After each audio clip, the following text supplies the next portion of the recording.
আমাদের মধ্যে অনেকেই আছে যারা সাউথ ইন্ডিয়ান খাবার খেতে একটু বেশি পছন্দ করেন, আর তার মধ্যে একটি ফেমাস খাবার হলো ধোসা। আর ধোসা কিন্তু কম বেশি অনেকেই পছন্দ করে। আর এই ধোসা কিন্তু খুব সহজেই অল্প কয়েকটা জিনিস দিয়ে এই রকম পারফেক্ট মুচমুচেভাবে বাড়িতে বানানো যায়। আর আজকের ভিডিওটা কিন্তু বিশেষ করে তাদের জন্য যারা ভাবে বাড়িতে ধোসা বানানো খুব কঠিন। তাই আমি আজ খুব সহজেই বানানো যায় মশলা ধোসা এবং সাম্বার ও কোকোনাট চাটনির রেসিপি নিয়ে হাজির হয়েছি। এছাড়াও থাকছে অনেক টিপস অ্যান্ড ট্রিক্স।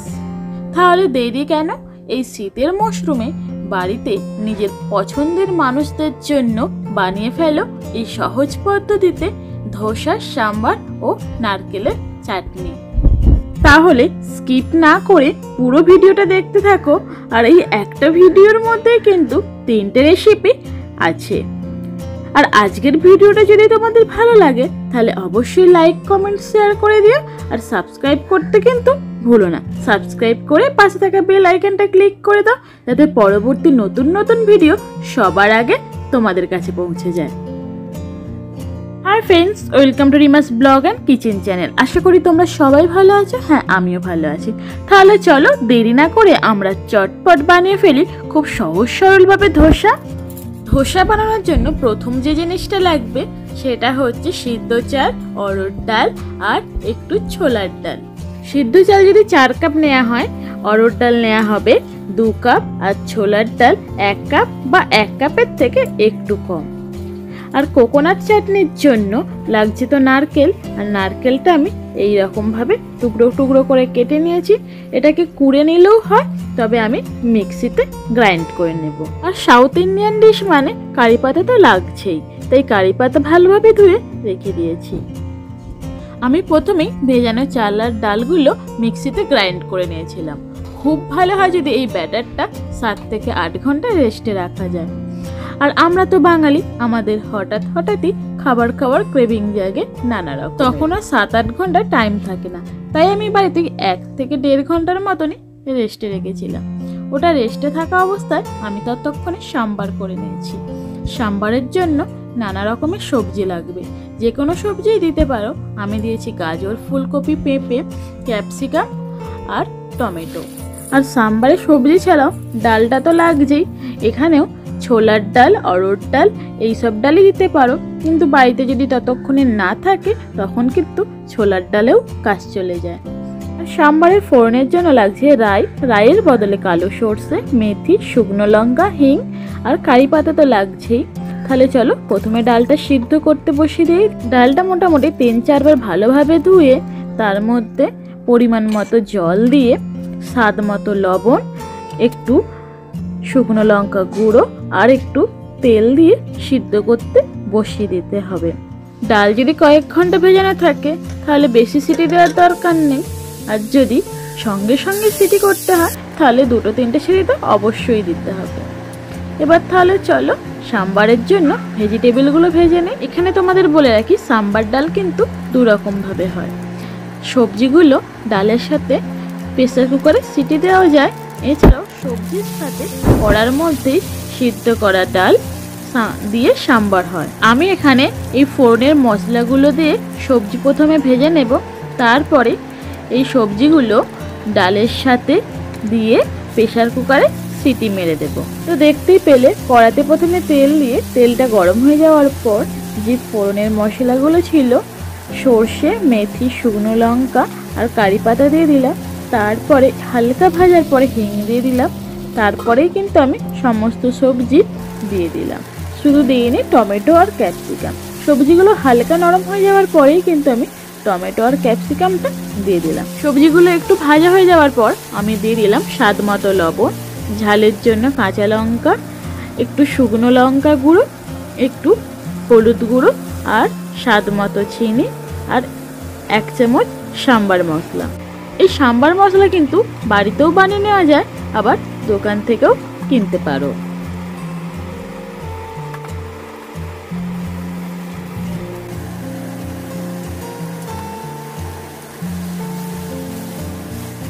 সবজিগুলো বেশ কিছুক্ষণ ভেজে নেওয়ার পরে এবার পরিমাণ মতো জল দিয়ে দিলাম।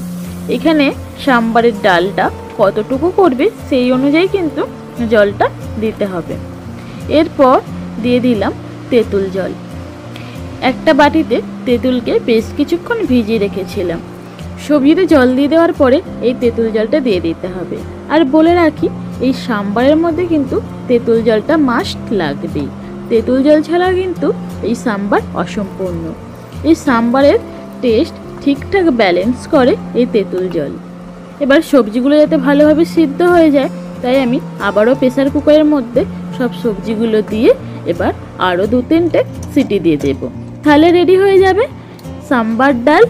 একদিকে সাম্বার ডাল প্রেসার কুকারে সিটি হচ্ছে হোক, ততক্ষণে আমি তোমাদের নারকেলের চাটনি কিভাবে বানাতে হয় সেটা দেখিয়ে দিই। আর এখানে কিন্তু অনেক টিপস আছে, তোমরা অবশ্যই এই জায়গাটা মিস করো না। প্রথমে লাগছে নারকেল কুড়ো, কারি পাতা, কাঁচা লঙ্কা, 1 টুকরো আদা আর স্বাদ মতো নুন। আর নারকেলের এই চাটনিতে ভাজা ছোলা, ভাজা বাদাম দিতে হবে। এই সব জিনিসটা একসাথে গ্রাইন্ড করে নিতে হবে। কিন্তু আমার বাড়িতে আজকে ভাজা ছোলা বা ভাজা বাদাম দুটোর মধ্যে কোনোটাই ছিল না। আমি তার পরিবর্তে ছাতু ব্যবহার করেছি। এই ছাতুটা কিন্তু ছোলারই ছাতু, তাই জিনিসটা সে একই দাঁড়াবে। তাই আমি ভাজা ছোলার পরিবর্তে ছাতু ব্যবহার করি। আর এতে কিন্তু একদমই স্বাদের কোনো পরিবর্তন হয়নি। বিশ্বাস করো, এটা একদমই রেস্টুরেন্টের মতনই হয়েছে। না হলে তোমরা বাড়িতেও এই টিপসটা ট্রাই করতে পারো। আচ্ছা, তোমাদের আরও একটা টিপস বলি। কোকোনাট চাটনি তো হালকা একটু টক টক হয়, তার জন্য এই কোকোনাট চাটনির মধ্যে টক দই দেওয়া হয়। কিন্তু যদি বাড়িতে টক দই না থাকে তাহলে কি হবে? স্বাদটা তো বদলানো যাবে না, বা সেই স্বাদ না হলে আমাদের ভালোও লাগবে না।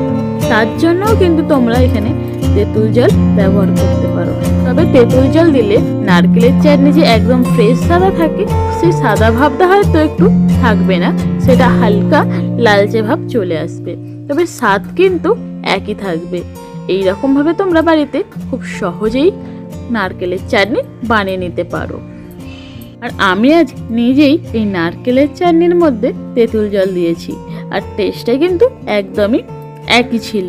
যার জন্যই তোমাদেরকে আমি রেকমেন্ড করব যে বাড়িতে যদি না টক দই থাকে সেই মুহূর্তে, তাহলে কিন্তু তার পরিবর্তে তেঁতুল জলও ব্যবহার করতে পারো। তোমরা দেখতেই পেলে নারকেলের সাথে আরও বাদবাকি জিনিসগুলো মিক্সিতে গ্রাইন্ড করে নেওয়ার পরে একটা পাত্রে ঢেলে তার মধ্যে তেঁতুল জল দিয়ে দিলাম। সেটা ভালো করে মিক্স করে নিলাম। আর একটা ছোট্ট কাজ করলে কিন্তু নারকেলের চাটনি রেডি। প্রথমে একটা কড়াইতে গরম তেল দিয়ে সাম্বার ডালের যে মশলাগুলো দিয়েছিলাম সেই মশলা ফোড়ন দিতে হবে। শুধু তার মধ্যে হিং থাকবে না, থাকবে সর্ষে, মেথি, কারি পাতা, শুকনো লঙ্কা। এগুলো একটু ভালো করে ভেজে নিতে হবে হালকা আঁচে। ভেজে নেওয়ার পরে নারকেলের মিশ্রণের মধ্যে দিয়ে দিতে হবে। তারপরে ভালোভাবে পুরো জিনিসটা মাখিয়ে নিতে হবে। তাহলেই রেডি নারকেলের চাটনি। কি কতটা সহজ না? আর তোমরা দেখতেই পাচ্ছ নারকেল চাটনির ঘনত্বটা কিন্তু একদম ঠিকঠাক, খুব বেশি পাতলা না আর একদম ঘন মোটাও না, পুরো একদম পারফেক্ট রেস্টুরেন্টের চাটনির মতো। আর টেস্ট নিয়ে তো কোনো কথাই হবে না। আর তোমরা কিন্তু এইরকমভাবে সহজেই বাড়িতে নারকেলের চাটনি বানিয়ে ফেলতে পারো। আর এই নারকেলের চাটনি যে শুধু ধোসা দিয়ে খাওয়া যায় তা না, এটা ইডলি, বড়া, এছাড়াও শীতকালে তো নানা রকম পিঠে যেমন সরু চাগলি বা ভাপা পিঠে, সেইগুলোর সাথেও কিন্তু এই নারকেলের চাটনি বেশ ভালো লাগে।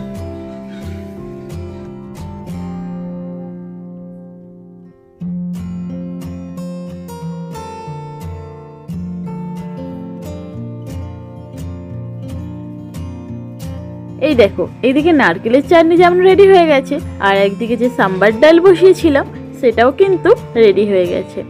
চলো তোমাদেরকে দেখাই এই ডালটা কতটা পারফেক্ট হয়েছে আর কতটা সুন্দরও হয়েছে। আর টেস্ট নিয়ে তো আমি বারবার বলছি, কোনো কথাই হবে না। এই রকমভাবে তোমরা বাড়িতে না বানালে বিশ্বাসই করবে না।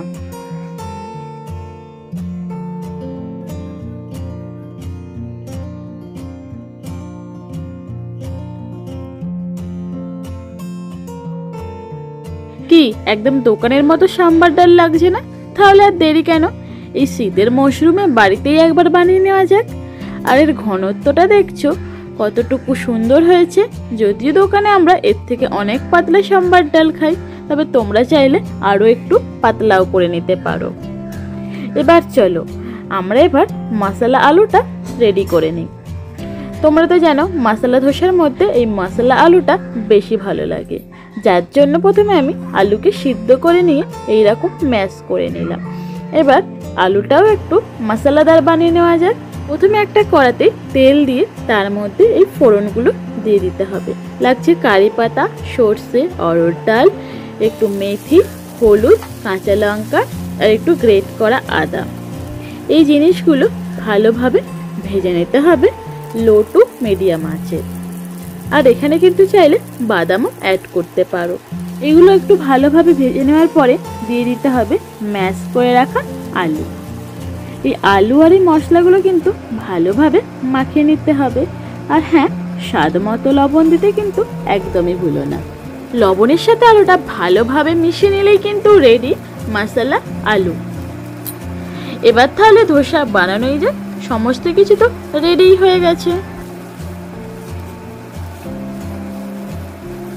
তোমরা তো আগেই দেখেছিলে ধোসার ব্যাটারটা আমি 1 থেকে 1.5 ঘন্টা রেস্টে দিয়েছিলাম। আর এই ব্যাটারটা ঠিক এইরকম পাতলা হবে, সেটা তোমরা আশা করি ভিডিও দেখে বুঝতে পারছো। এবার এর মধ্যে দিয়ে দিতে হবে পরিমাণ মতো লবণ। ব্যাস, আর কিছুই কিন্তু লাগবে না। পরিমাণ মতো লবণ দিয়ে ভালোভাবে ব্যাটারটা আরও একবার ফেটিয়ে নিতে হবে। তাহলে চলো এবারে মেন আইটেম ধোসা বানিয়ে নেওয়া যাক। তার জন্য প্রথমে একটা তাওয়া বা ফ্রাই প্যান নিয়ে নিতে হবে। সেটা একটু গরম হয়ে যাওয়ার পর সর্ষের তেল দিয়ে এইরকম একটু ব্রাশ করে নিতে হবে। তোমরা ব্রাশ বা যে কোনো কিছুর সাহায্যে পুরো তাওয়া বা ফ্রাই প্যানে তেল বুলিয়ে নিতে হবে। তারপর গরম হয়ে যাওয়ার পরে একটু হাতে করে জল নিয়ে পুরো ফ্রাই প্যানে এইরকম জলের ছিটে দিয়ে দিতে হবে। জলের ছিটে দেওয়ার পরে একটা শুকনো আর পরিষ্কার কাপড় দিয়ে জলটা মুছে নিতে হবে। তারপরে এইরকম কোনো কিছুর সাহায্যে ব্যাটারটা তাওয়ার মধ্যে দিয়ে একটা বাটি বা যেটা তোমাদের সুবিধা হয় হাত আর পিছন দিয়ে ধীরে ধীরে এই ব্যাটারটা চারিদিকে মেলে দিতে হবে। এখন তোমরা দেখতেই পাচ্ছ রেস্টুরেন্টের মতোই কিন্তু ধোসার মাঝে এইরকম ফুটো ফুটো হয়ে গেছে। তার মানে কিন্তু বুঝে নিতে হবে ধোসা কিন্তু পারফেক্টই হচ্ছে।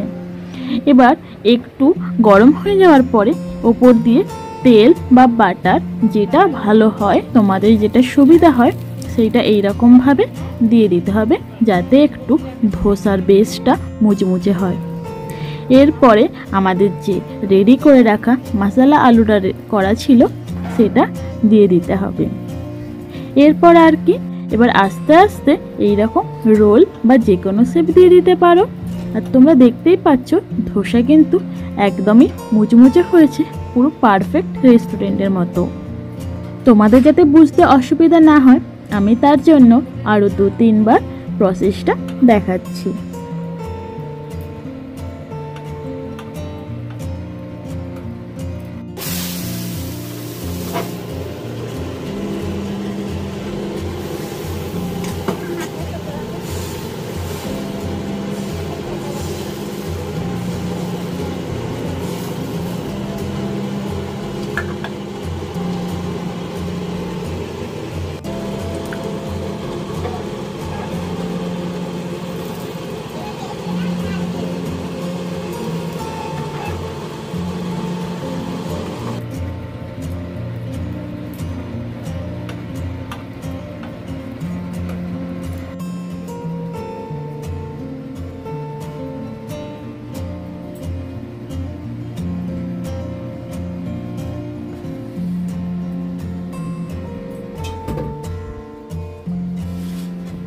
তাহলে তোমরা দেখতেই পেলে কতটা সহজভাবে আর ঘরোয়া কয়েকটা মশলা দিয়েই বাড়িতে পারফেক্ট ধোসা, সাম্বার আর নারকেলের চাটনি বানিয়ে ফেলা যায়।